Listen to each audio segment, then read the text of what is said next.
How do you integrate into new environments as you're moving?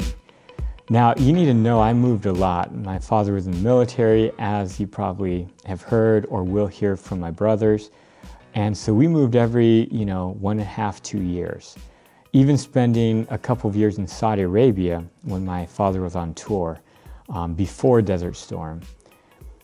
But this is kind of my response is kind of interesting because I never tried to fit in. I was just one prideful, cocky little kid.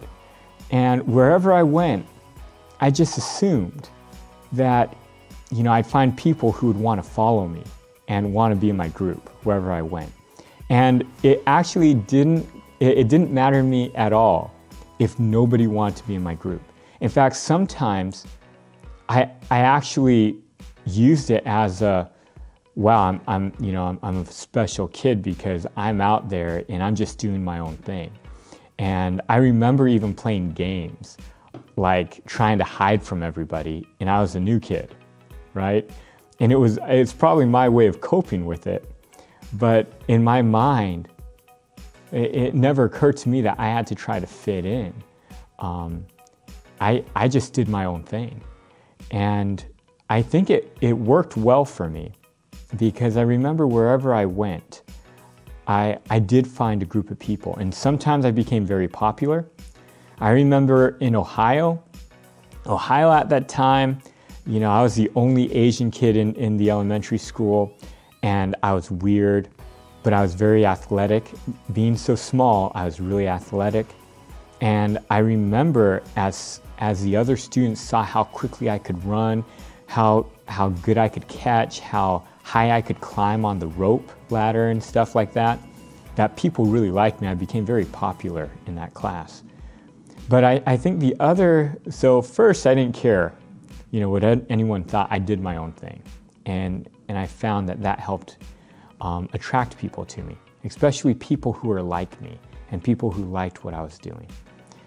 The second thing is that I always somehow would gravitate towards what most people call the weird kids, because I was a weird kid. I wasn't normal. First, I was Asian in most of the places I was going, and most people weren't Asian at that time. But I did things differently, and somehow I was attracted to people who were a little outcasted from the group. And so when I go to new areas, and this is from when I was young, all the way in college, all the way till even now in my working career, I would look for those people who weren't part of the main group. And I would go and I'd talk to them, and I'd make friends with them immediately.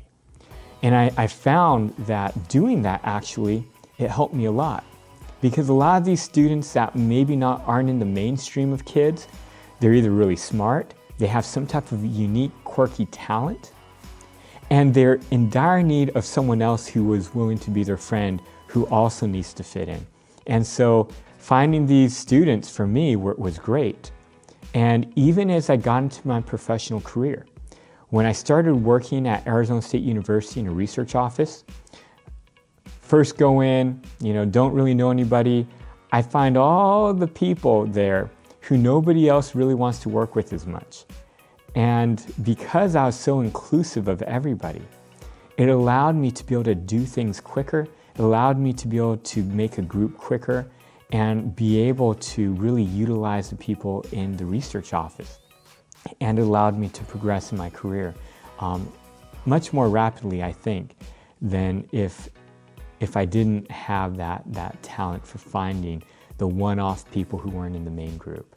And so for those who are trying to fit in, that's what I would say is, hey, don't be cocky about it, but do your own thing. Don't worry about if you're the only one, because as long as you're confident in what you're doing, you'll attract people. And if you always go to those people who are outcasted, kind of like yourself, who haven't quite made it in the mainstream yet, you're always going to find a good friend. And probably someone with some unique talent that's going to come in really handy in your life.